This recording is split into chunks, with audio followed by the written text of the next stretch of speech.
नमस्कार। बात को समझो में एक बार फिर आप सभी का स्वागत है। ये दोस्ती हम नहीं तोड़ेंगे, तोड़ेंगे दम मगर तेरा साथ न छोड़ेंगे कहने वाले डोनाल्ड ट्रंप, जी हां, अमेरिका के राष्ट्रपति डोनाल्ड ट्रंप और मशहूर उद्योगपति इलॉन मस्क, मशहूर चर्चित विवादित जो भी कह लीजिए इलॉन मस्क, आखिर ये जोड़ी क्यों टूटी, ये दोस्ती क्यों टूटी? जैसे ही इलॉन मस्क ने एक्स पर पोस्ट किया, जी हाँ, ट्विटर जो एक्स बन गया, उसके मालिक भी खुद इलॉन मस्क हैं, और जब उन्होंने कहा कि डिपार्टमेंट ऑफ गवर्नमेंट एफिशिएंसी जो बना था डॉज, उसमें उनकी भूमिका पूरी हो गई और वो अब अमेरिकी प्रशासन से और सरकार से खुद को अलग कर रहे हैं, तो हड़कंप समझ गया। हालांकि दूर की निगाह रखने वालों ने, मामले को ताड़ने वालों ने और अनुभवी लोगों ने तो शुरू में ही कह दिया था कि ये दोस्ती लंबी चलने वाली नहीं है। अब समझना ये ज़रूरी है कि ये दोस्ती क्यों टूट गई और इसका पूरी दुनिया पर क्या प्रभाव पड़ेगा। उससे पहले ये समझने की कोशिश करते हैं कि ट्रंप प्रशासन में आखिर इलॉन मस्क की भूमिका क्या थी। अमेरिकी राष्ट्रपति के चुनाव के दौरान डोनाल्ड ट्रंप पर हमला हुआ। इस हमले के बाद ही इलॉन मस्क ने ट्रंप की उम्मीदवारी के समर्थन का ऐलान कर दिया था। जी हाँ, वो हमला आप सभी को याद होगा, जब उनकी कनपटी के पास से गोली छूती हुई निकल गई थी। और दरअसल ये हमला भी डोनाल्ड ट्रंप की जीत में एक बड़ी भूमिका निभाता है, क्योंकि उसके बाद जिस तरह का समर्थन, जिस तरह की संवेदना और जिस तरह की सहानुभूति डोनाल्ड ट्रंप के साथ जुड़ गई, वो काबिले गौर थी और उसकी वजह से ही एक तरह से कहा जा सकता है कि हवा का रुख बदलने लग गया था।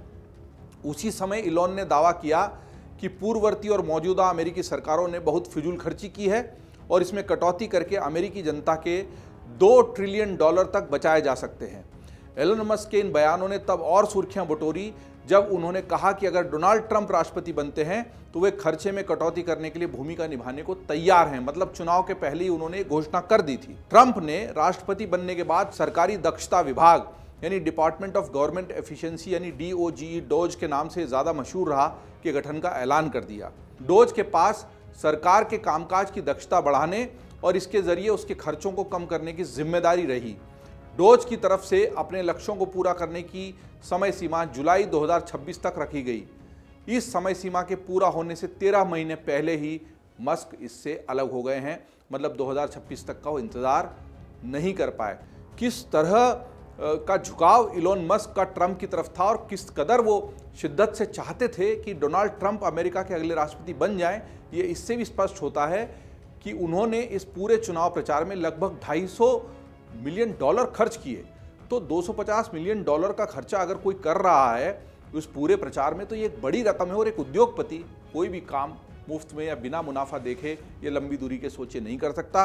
इलॉन मस्क तो बल्कि ऐसे उद्योगपति माने जाते हैं जो अपने व्यावसायिक उद्देश्यों को लेके क्रूरता की हद तक निर्मम है और समझौता नहीं करते अपने व्यावसायिक उद्देश्यों के साथ। फिर समझना ये जरूरी कि इतना पैसा खर्च करके वो आ गए, डोज में भी शामिल हो गए, गलबहियां बढ़ती रही और फिर अचानक दूरियां बढ़ने लगी। और ये दूरियां क्यों बढ़ी, इस बात को समझना जरूरी है। आइए इस बात को समझते हैं। तो इस बात को समझने से पहले कि दोनों में दूरियां क्यों बढ़ी, ये समझते हैं कि जो मस्क ने टिप्पणियां की हैं वो किस तरह की टिप्पणियां और उन्होंने क्या कहा। मस्क की टिप्पणियों से ऐसा लगता है कि ट्रंप के साथ उनके मतभेद की वजह वो वन बिग ब्यूटीफुल बिल है जिसकी सबसे ज़्यादा चर्चा है।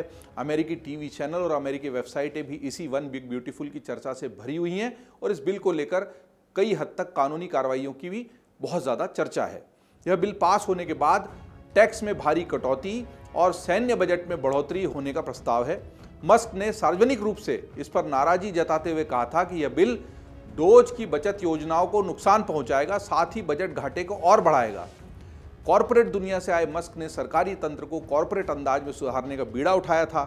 उन्होंने अपनी प्रशासनिक क्षमता पर बहुत भरोसा या यूं कहे मुगालता सा पाल लिया था, लेकिन बाद में उन्हें भी यह स्वीकार करना पड़ा था कि कॉरपोरेट जैसी दक्षता सरकार में लाना मुश्किल है, क्योंकि सरकारी सिस्टम में बहुत ज़्यादा लाल फीताशाही और जटिलताएं होती हैं। तो ये जो बिग ब्यूटीफुल बिल है, दरअसल इसमें तो टैक्स कम किया जा रहा है ताकि लोगों को टैक्स कटौती का लाभ दिया जाए। तो जो सरकार चलती है ना, वो लोक लुभावन कार्यों से चलती है। जैसे हमारे यहाँ भी हम बात करते हैं कि ये लाडली लक्ष्मी से लेके लाड़की बहन और ये सब योजनाएं क्यों चलाई जाती है, किसानों को और उद्योगपतियों को इतनी ज़्यादा टैक्स छूट क्यों दी जाती है, ब्याज माफ़ी क्यों दी जाती है, कोरोना खत्म होने के बाद भी वो अन्न वाली योजना अभी तक क्यों चलाई जा रही है। वो इसलिए चलाई जाती है कि सरकार अलग तरीके से चलती है और कॉरपोरेट अलग तरीके से चलता है। कॉरपोरेट ज़रा भी घाटा बर्दाश्त नहीं करता, कंपनी या तो बंद हो जाती है या मुनाफे में चलती है। सरकार का ऐसा नहीं है, सरकार चलती रहती है, चाहे उसको घाटे में चलाना पड़े, चाहे कर्जा लेना पड़े, लेकिन जनता की सुख सुविधा नहीं देखेंगे तो सरकार में बने ही रहेंगे।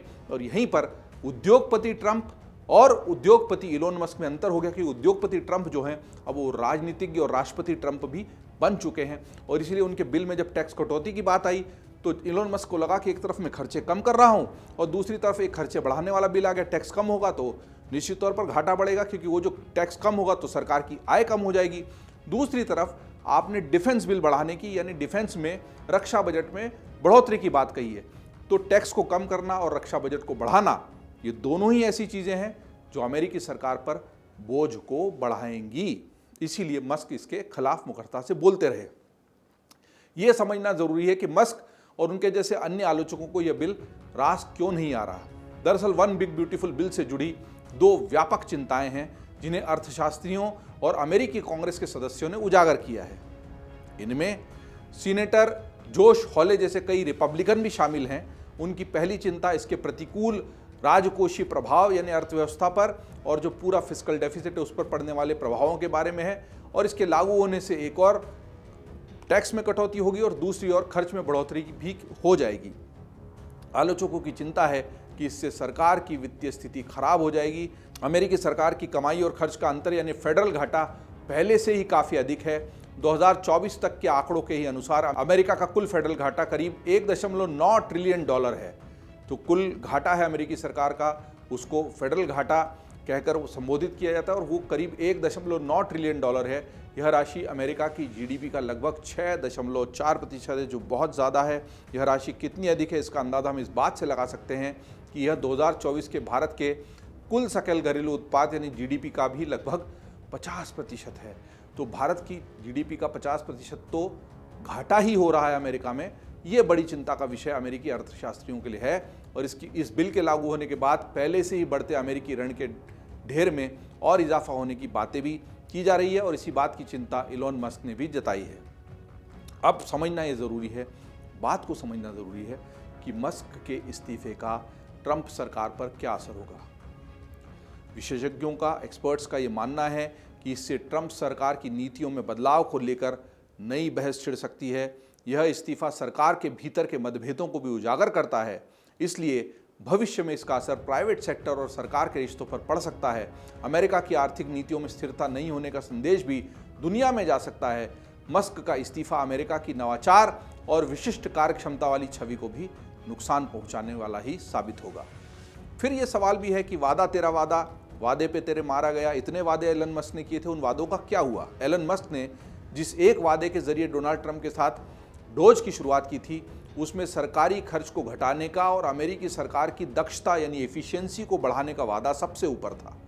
मस्क ने यहाँ तक कहा था कि डोज का मिशन नौकरशाही की निरंकुशता को खत्म करना है, जिससे टैक्स देने वालों के पैसे बचेंगे और राष्ट्रीय कर्ज में कमी आएगी। अपने लक्ष्य हासिल करने के लिए मस्क ने कुछ मानक, कुछ स्टैंडर्ड्स भी निर्धारित किए। इनमें सरकारी एजेंसियों को बंद करना, कई सरकारी कार्यक्रमों की फंडिंग बंद करना और बड़े स्तर पर छटनी जैसे कदम भी शामिल रहे। अमेरिका के 23 लाख सरकारी कर्मचारियों में से 2,60,000 कर्मचारियों को या तो निकाला गया या फिर समझौता करके सेवा से बाहर कर दिया गया। तो ये एक बड़ा आंकड़ा है, 23 में से 2,60,000 से ज़्यादा कर्मचारियों को बाहर कर दिया गया इस डोज के ही तहत। डोज ने शिक्षण संस्थानों, सरकारी विभागों में भी विविधता, समानता को बढ़ावा देने वाले कार्यक्रम खत्म किए और करोड़ों डॉलर बचाने का दावा किया। अमेरिका की तरफ से अलग अलग देशों को मदद देने वाली सरकारी संस्था यूएसएड के कार्यक्रम भी बंद कर दिए गए। भारत में भी इसका प्रभाव था, जिस पर अलग से चर्चा कर ली गई है। तो ये दरअसल वो सारे खर्चे थे जिनको गैर ज़रूरी माना गया, बस चल रहे थे तो चल रहे थे, किसी भी उद्देश्य से इनको शुरू किया गया हो, लेकिन इनका आकलन, इनकी समीक्षा समय पर नहीं हुई, ऐसा डोज की पूरी समिति का और ख़ासतौर पर इलोन मस्क का मानना था। और इसी के तहत बहुत सारे उन लोगों ने विरोध भी किया जिनकी जाहिर है नौकरियां गई या जिनका एक फंडिंग का, आय का जो स्रोत था वो छिन गया। अब ये बात को समझना ज़रूरी है कि क्या ट्रंप प्रशासन में शामिल होने से मस्क के कारोबार पर भी कोई असर पड़ा। लोग ये सोचते हैं कि अगर इतना बड़ा कारोबारी अमेरिका के राष्ट्रपति के साथ खड़ा है, बल्कि खुद सरकार का ही हिस्सा बन गया है, उसको बहुत लाभ होना चाहिए, सारी नीतियों को प्रभावित करने का असर उसके पास होना चाहिए, वो तो अपने धंधे के मुनाफे को खूब बढ़ा लेगा। इसको भी बात को समझने की कोशिश करते हैं। दरअसल डोनाल्ड ट्रंप के शपथ ग्रहण के बाद से ही अगले 3 महीने में टेस्ला के शेयर्स 45% तक गिर गए थे। जी हाँ, गिर गए थे। हालांकि बीते कुछ दिनों में ये संभले और फिलहाल 10% नीचे गिरकर कारोबार कर रहे हैं। टेस्ला के तिमाही लाभांश में 71% तक की कमी देखी गई। उनकी कारों की बिक्री में 13% तक की कमी आई और आप लोग वो दृश्य भूले नहीं होंगे जब लोग टेस्ला की कारों को पीट रहे थे, जला रहे थे, खराब कर रहे थे अमेरिका की सड़कों पर और उसको नुकसान पहुंचा रहे थे। इससे निवेशकों के बीच यह संदेश भी गया कि मस्क टेस्ला पर ध्यान नहीं दे रहे हैं। इस दौरान जनता ने अमेरिका और यूरोप में टेस्ला के विरोध में जो अभियान चलाए वो दृश्य हम सब ने देखे, उनका बायकॉट कर दिया। असर यह भी हुआ कि यूरोप में अप्रैल में टेस्ला की कारों की बिक्री चीनी कंपनी BYD के मुकाबले पहली बार कम हुई।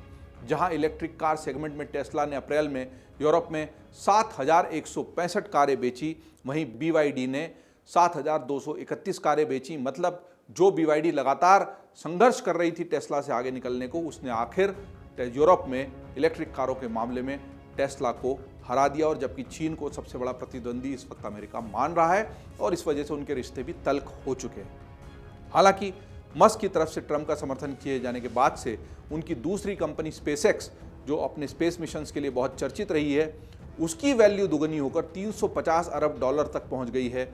मस्क की तीसरी कंपनी XAI होल्डिंग्स, जो कि सोशल मीडिया प्लेटफॉर्म X और आर्टिफिशियल इंटेलिजेंस स्टार्टअप XAI का मालिकाना हक रखती है, उसकी वैल्यू भी 113 अरब डॉलर तक पहुंच गई है, जो कि 1 साल पहले की वैल्यू से 3 गुना तक ज़्यादा है।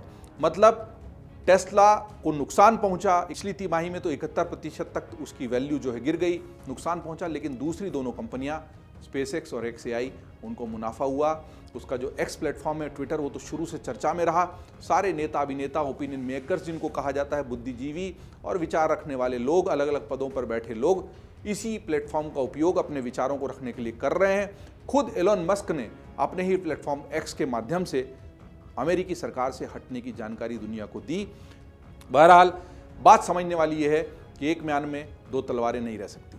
दोनों ही उद्योगपति हैं, दोनों ही अपने व्यवसाय से और अपने हितों से, अपने स्वार्थ से कोई समझौता नहीं करते। बिजनेस जो होता है, व्यापार जो होता है, व्यवसाय होता है, दरअसल उसके मूल में ही स्वार्थ होता है, मुनाफे का स्वार्थ। और उसको अगर ध्यान में नहीं रखा जाए तो व्यवसाय हो नहीं पाता है। कोई कम करता है, कोई ज़्यादा करता है, कोई उसके साथ ह्यूमन वैल्यूज़, मानवीय मूल्यों को जोड़ते हुए समाज के साथ संतुलन बनाने का प्रयत्न करता है, कोई बिल्कुल क्रूरता के साथ केवल व्यवसाय करता है। सबका अपना तरीका होता है। दोनों ही उद्योगपति व्यवसाय में अपने अपने शीर्ष पर पहुंचे, खूब पैसा कमाया है, लेकिन उन्होंने इस मामले में समझौता कभी नहीं किया। अमेरिकी राष्ट्रपति रहते डोनाल्ड ट्रंप जिन दबाव और प्रभावों के बीच जिन सलाहकारों के साथ काम कर रहे हैं, वहाँ पर ऐसा लगा कि कहीं ना कहीं ये टकराव ज़रूर होगा। जल्दी हो गया, उम्मीद से कहीं पहले हो गया, और दोनों की फिलहाल ये दोस्ती आगे चलती हुई दिखाई नहीं दे रही। क्या प्रशासन से अलग हो जाने के बाद भी इन दोनों के रिश्ते वैसे ही रहेंगे या इन दोनों के रिश्ते की तल्खियाँ बढ़ेंगी, ये तो आने वाला वक्त ही बताएगा।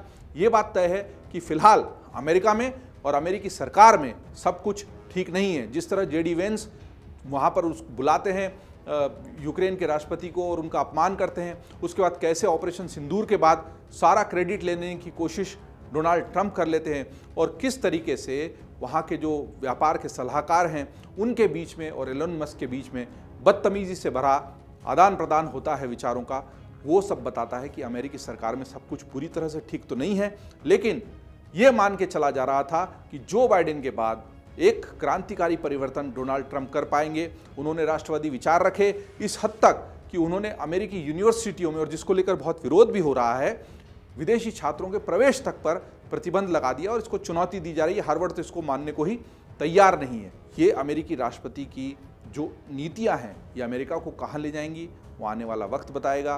ट्रंप से उनका अलगाव, ट्रंप से उनकी दूरी अमेरिका को कहाँ पहुँचाएगा, ये देखने वाली बात होगी।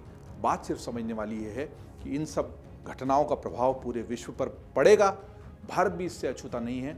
इन सब घटनाओं पर हम निगाह बनाए रखेंगे। इन घटनाओं की ताज़ा जानकारी के लिए आप देखते रहिए amarujala.com। अगर आप ये वीडियो YouTube पर देख रहे हैं तो हमारे चैनल को सब्सक्राइब कर बेल आइकन दबाएं, और Facebook पर देख रहे हैं तो हमारे पेज को लाइक करें।